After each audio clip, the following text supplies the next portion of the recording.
Hey, what's going on, everybody? Thanks for stopping by. A lot to get to. Very disappointing Miami loss, 30-28 to Virginia. There's a lot to get to, and I think just from the jump, it's just a reminder that there's a fine line between winning and losing in college football and sports in general. I felt like things would have been a little bit different if they had pulled this one off. You could have said all the great things they did in the second half to battle back when it looked like they were going to lose this game, and quite handily at some times, at least from my opinion. I really thought it looked like Miami was going to get almost not run out of the building, but it definitely didn't look good at times. But Miami battled back. They get credit for that. Tyler Van Dyke did show some flashes. He looked out of rhythm for most of the game, but he does make plays. He gets that rundown along the sideline for the touchdown. He throws a really nice touchdown pass to Mike Harley. But look, like I said from the jump, there's a fine line between winning and losing, and that's the focus right now, because unfortunately, even though this particular game is a tough loss, the team is now 2-3 on the season because of the losses to Alabama and Michigan State, particularly that Michigan State game, and it makes this one really hard to handle. I feel like a lot of people are going to have a hard time with this one. Miami goes to 2-3. It's the second time in Coach Diaz's 3 seasons Miami's been 2-3 through 5 games. And I asked Coach Diaz after the game what his thoughts are, his takeaways through the first 5 games, and as they go into this bye week. And he said certainly it's been a disappointment. It's been disappointing without question. So I think we'll all just kind of wait and see how this thing either gets turned around or not. They've got a tough one against North Carolina coming up. But that 2-3 start is notable. It's the second time in his 3 seasons.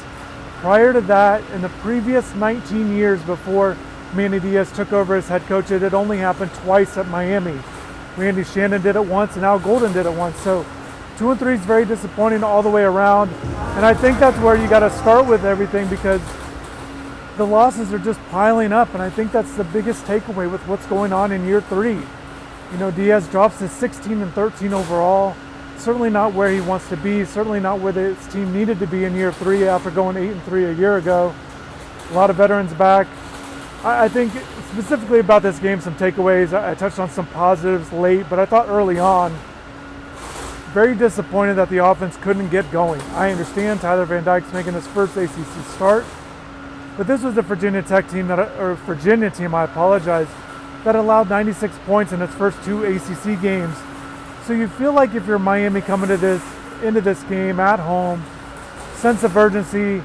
I know it's Tyler's first start as against an ACC team, but with the running game, you've got to get that thing going. You've got to get receivers to make things easier on Tyler. The offensive game plan needed to be on point so Tyler could settle in, and I think certainly there were some things to his doing. Offensive line, there were times didn't give him enough time. So I think it was all the way around, and I think offensively they really struggled out of the gate. And as you guys know, we've talked about this a number of times too. The first quarter, such a big deal under Coach Diaz.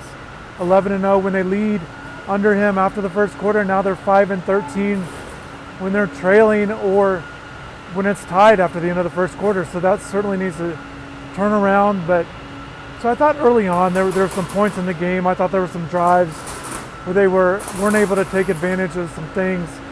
I thought defensively, like I said, it looked rough at times. It looked like Virginia was going to go ahead and pull ahead with big plays.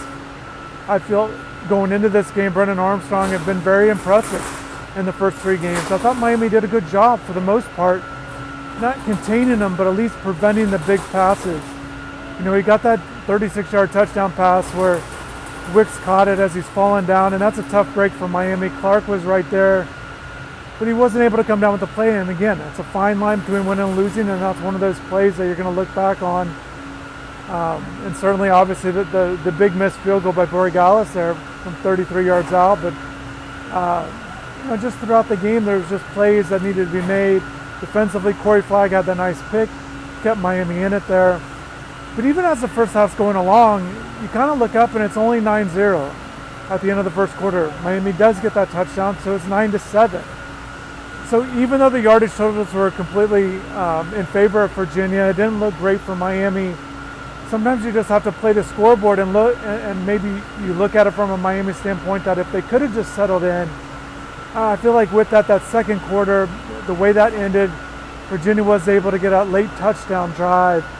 I thought that was big because I think if Miami could have went into halftime with a little bit of momentum, feeling good about themselves for maybe not performing as well as they would have liked for that first half, if they could have kept it a 9-7, maybe out of the gate in the third quarter, maybe if they could have taken the lead, things could have changed. That was the one thing that didn't happen tonight. And I know Coach Diaz said afterwards he felt like they played well enough to win, but the bottom line is this was a game they never led in. They never led. They trailed by as many as 13 in the second half. And Virginia was way out in front in the yardage total throughout the game. So this was one of those games that actually, if Miami won, they were going to sneak it out. And they weren't able to do that. So again, dropped to 2-3 on the year. And we'll see where this team goes moving forward. Players said afterwards, the players that talked to the media, it was very similar to what they normally say after losses, just that they're not giving up and, you know, they had some plays they could have made. There wasn't anything glaring that the players said. And I think from a fan base and, you know, even from a media standpoint, at some point, you want to hear a little bit more passion or, you know, just really address maybe the passion that the fans have, that you guys are having right now. I know you guys are hurting, not just this loss, because you thought maybe they could have turned the corner. ACC play started tonight, so maybe you're thinking with this ACC Coastal up in the air, that Miami could get out in front, go 1-0. This is a team that's done better when they're out in front, and it just didn't happen. And I know Miami obviously mathematically not eliminated. They're only 0-1 in the conference. There's still a lot to play for. I thought this game was pivotal, though. I thought Miami needed this one at home. Now they have to wait a couple weeks. I do think D'Eriq King has a shot of coming back against North Carolina.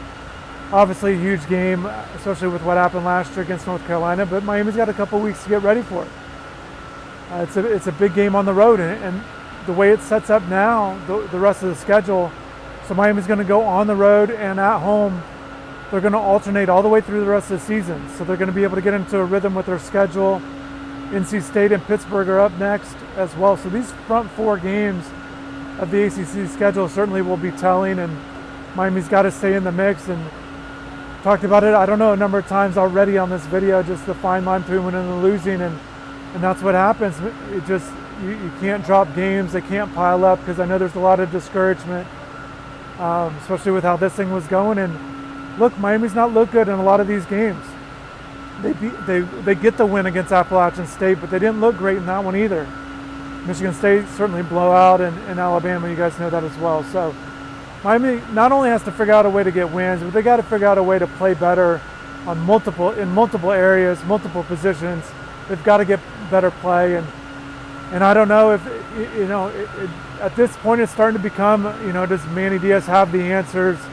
We ask him questions, he says some things, but we're not seeing big result changes. You know, maybe you're seeing a little bit better play here and there, but ultimately it comes down to this team really has to play a lot better in all areas to get wins moving forward. So I'm going to wrap up there. They're getting the field ready. You can see it here. I'm just showing you guys the field here. The grounds crews out here. Like I said, getting the field ready, and people out here cleaning the stands as well. So 37,000. It was the lowest total for home crowd at Hard Rock Stadium since 2012, not counting the pandemic year.